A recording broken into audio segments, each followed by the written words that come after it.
Well, welcome everybody. Thanks for joining us for our next session of our virtual investor series. For those of you that don't know me, my name is Andy Langsford. I'm the founder of Venture Real Estate Group. We're a investment, development, and brokerage firm.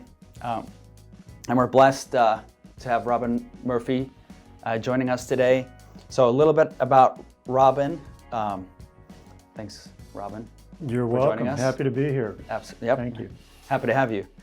So just Robin's bio. With over 28 years of experience in architectural design and firm management, Robin's leadership has resulted in successful completion of a range of projects, including mixed-use theaters, multifamily, high-rise retail, institutional, and industrial. Robin is a founder of Jackson, Maine, and brings a passion for collaboration and a commitment to excellence. Excellent client service to every project he oversees. And you're licensed in how many states? Well, I think it's probably about 20. We have 5 partners and we all share the states, but I have most of them. Okay, licensed in 20 states. Something like that, yeah. Yeah, no, that's great. And then as a reminder for these sessions, we're gonna do 2 real life examples, more of a 30,000 foot level on a 100+ unit development that we co-developed, as well as a smaller project, which is a 7-unit syndication. So we're gonna start our first session with the 7-unit syndication. So we're gonna ask Robin some questions just to get his take from an architectural standpoint on some great questions. So Robin, we're gonna dive right in. Okay, let's do it. Great. So, and this is, again, the 7-unit syndication that we did in West Seattle. And first question for you, Robin. On this 7-unit, we're adding an 8th unit. Are you seeing small apartment projects coming in right now? Or is it mostly larger projects? What are you seeing most people working on right now?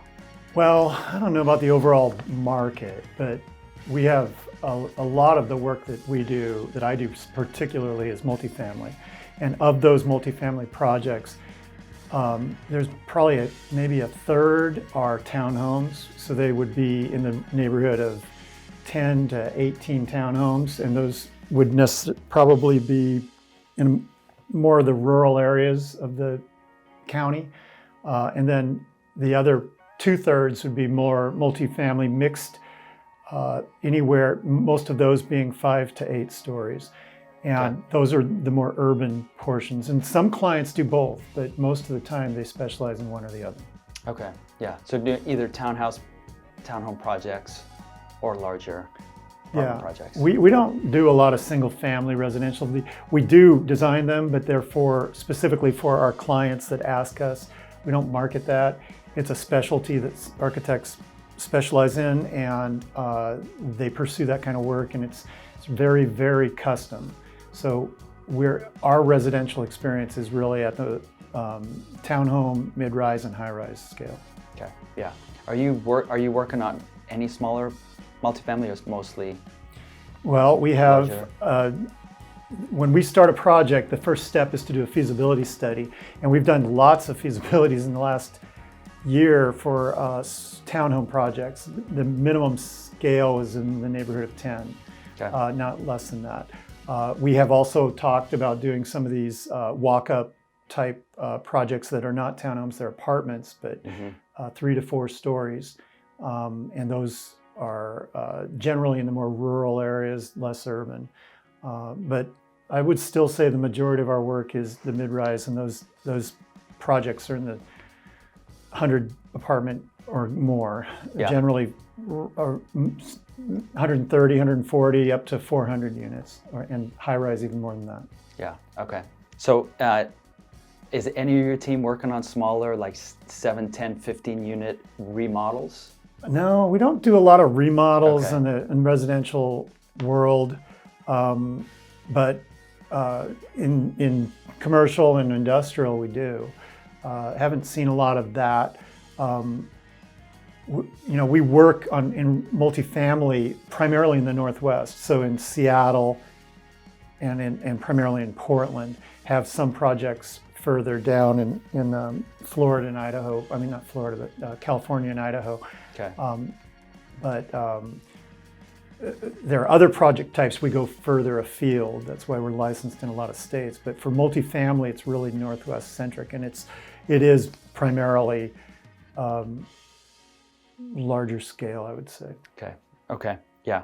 I'm just curious to see on some of the smaller ones if you've seen any come in for any value add projects, because a lot of that market value add, from what we're seeing, is slowed down quite a bit. So, and that's why I just asked the question. Yeah. So, well, I'll tell you, the number one thing we do when we try to create value, to create the most value for our clients, is to figure out the yield, which is, balancing parking and residential units based on what the targets are and what the zoning envelope will allow, and a million other issues. And also balancing that with issues like construction type. You don't build a one-story building out of concrete unless you really have to. There are exceptions to that. You're too expensive, that's right. Try not to build structured parking for the same reason, if we can avoid it. If you can build surface parking instead of structured parking, you're going to save a lot of money. And parking is a whole other issue we can talk about. But when we look at a project, if our client wants a 4-story or a 3-story and wants to keep the costs down, there are ways to do that in the code with a single open stair as opposed to a double loaded corridor or elevators and 2 stairs. And those obviously save a lot of cost, but there are code implications. You have to be aware of what those limits are. It's not an unlimited thing. You cannot build a single exit building taller than 4 stories. It just for apartments. Yeah. So there's so those things. If you're looking at the smaller scale project, it's important to know those triggers. No, absolutely. No, it is. Yeah. So for this project, because typically on the investment and development side, we're doing larger projects. This particular project penciled so well, even though it was small. It was a 7-unit apartment building, and we're looking at the numbers, realizing, boy, we can really raise rents on this project, remodel it. And then there was actually a garage with a random toilet. So we literally we're turning this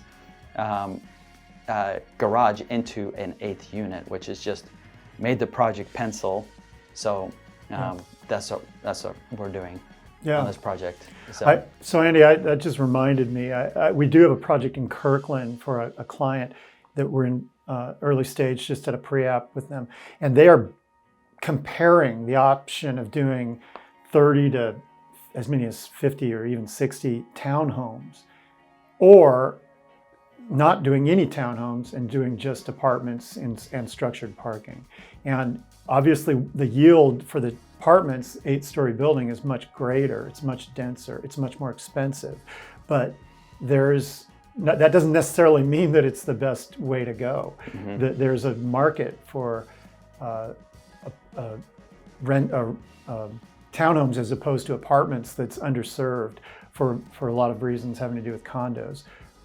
So they're mulling over which is the best option, and that's actually on 2 separate sites they're looking at in Kirkland. Townhomes or apartments. That's right. Yeah. And are they going to sell the townhomes, or are they going to keep them? Yep. Okay. They would definitely be for sale, and they'd be in groups of clusters. So some of those clusters might have 4 or 5 units. Some of them might have 15, something like that. So what do you think, which direction do you think they're going to go? I really don't know. On the spot question. Yeah. It's really, I mean,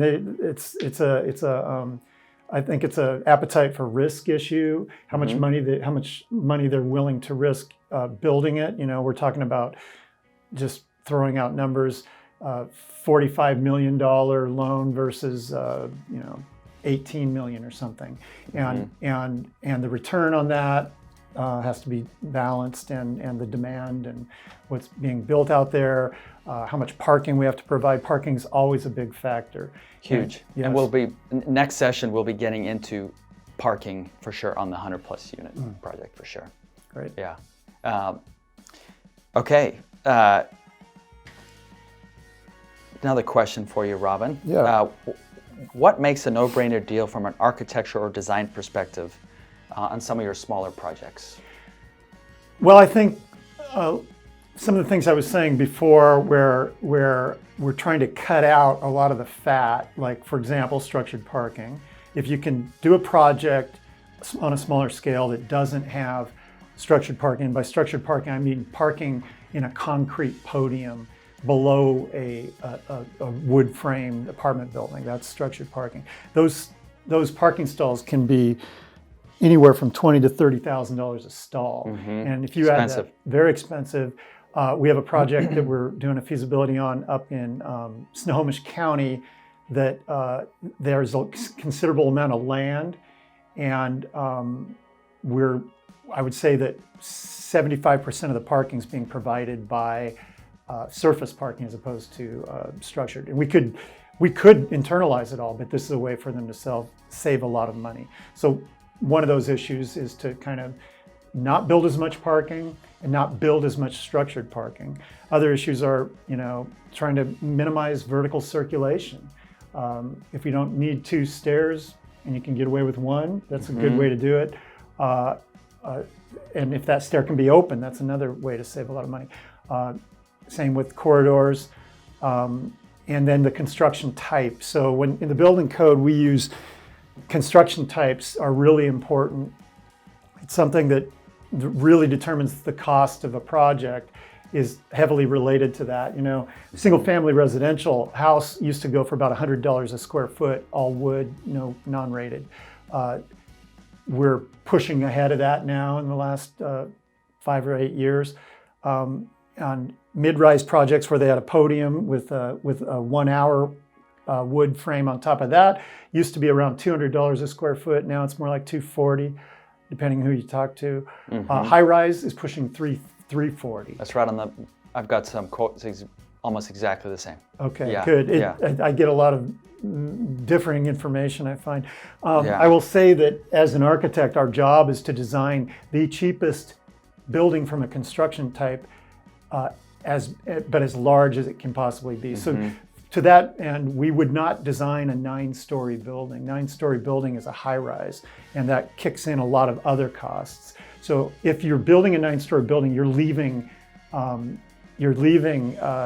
unbuilt levels on the table. So it's smart to build up to the limits of the building code. And for a house, that's a 3-story structure, non-rated. For a wood frame building, it's as much as 8 stories. And so we provide guidance on what we think is the best and most cost-effective way to achieve the largest building you can build. Yeah, which is huge. I think mentioned this and realized, obviously, your team, how important it is, because those decisions and choices as you're preparing for a project, once you go through, that makes a difference with the project penciling really well and not, and it being successful or not. So it's huge. Right. Another question for you. So do you see any change in how remodels are being done currently? This is on remodels or rehab projects. You see any change in how remodels are being done currently with COVID, or do you think COVID won't have a long-term effect? It's a good question. We get asked that a lot. My office is thankfully able to work remotely, and as a lot of higher tech knowledge-based companies can. Service industry cannot, and that's really difficult for restrictions. As far as apartments and multifamily, what impact that has on the design, what we see is a emphasis on more of the tenants having access to a place to have that alternate office. And I really think that's probably going to have lasting power. And that might be in a lounge space that's used by the community.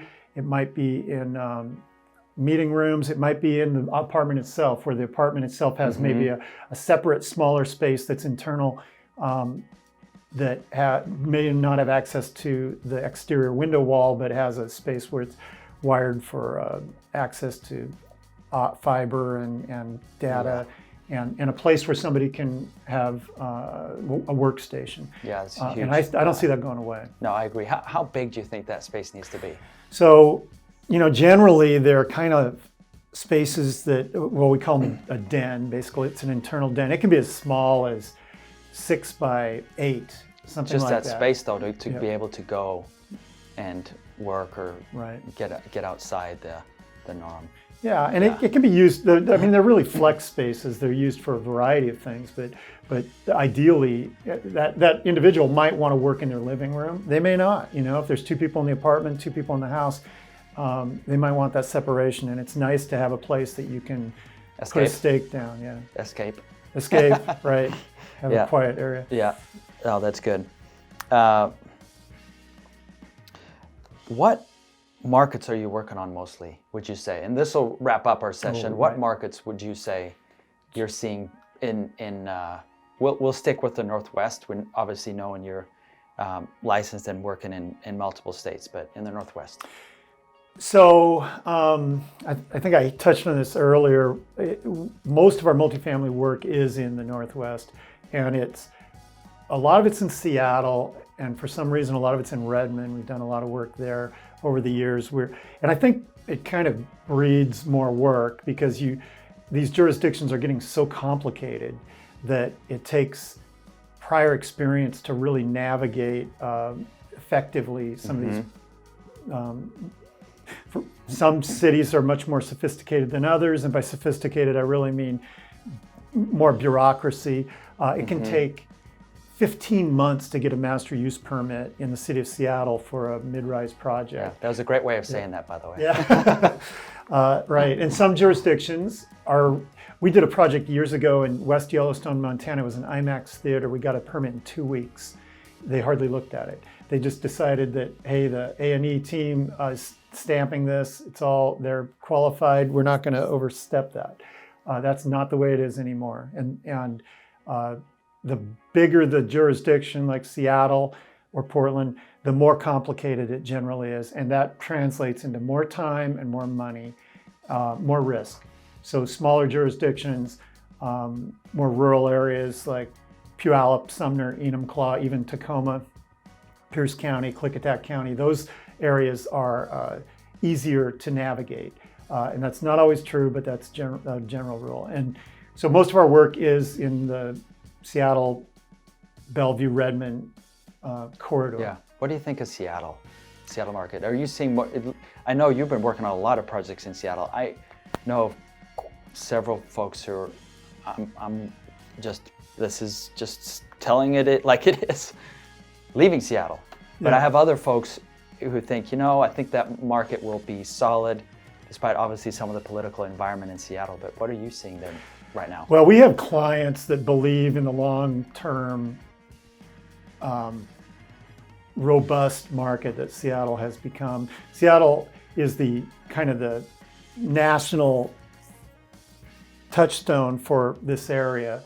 Bellevue's growing, Redmond's growing for other reasons that are related to Seattle. I know Amazon's moving a lot of their workforce to Bellevue. Facebook's got work in Kirkland and Seattle and in Redmond. Facebook's literally the spring right where we're at. Spring District is a stone's throw away from us. Right. And a lot of that has to do with transit development and how the light rail's coming to this area and connecting everything together, which is way overdue. But in general, most of our clients are bullish on Seattle because whether your job is in Bellevue or Redmond or Seattle's got a very compelling walking score and connectivity due to things like improved transit, which is primarily light rail. Yeah. In the future, within a short period of time, you'll be able to live in Redmond and go to school at UW, or live in Federal Way and go to work in Bellevue through light rail, and that was never available before. And not that long. Yeah, it won't take that. The ride. That ride won't be right. And it's the kind of ride where you're actually you're not actively engaged in driving, so you can take that time to study or read or sleep or listen to music, which is a huge advantage that this city really hasn't had, and we're beyond the time when it should have been here. Oh yeah, so. Absolutely. No, absolutely right. Robin, great info. Thanks for taking the time. So this is the end of our first session, and we'll be doing our next session. We'll be talking about a 100+ unit project, going into some more details on parking and issues with an FAR situation that we face. So hopefully you can join us for the next one. But again, thanks, Robin. You are welcome, Andy. Thank you.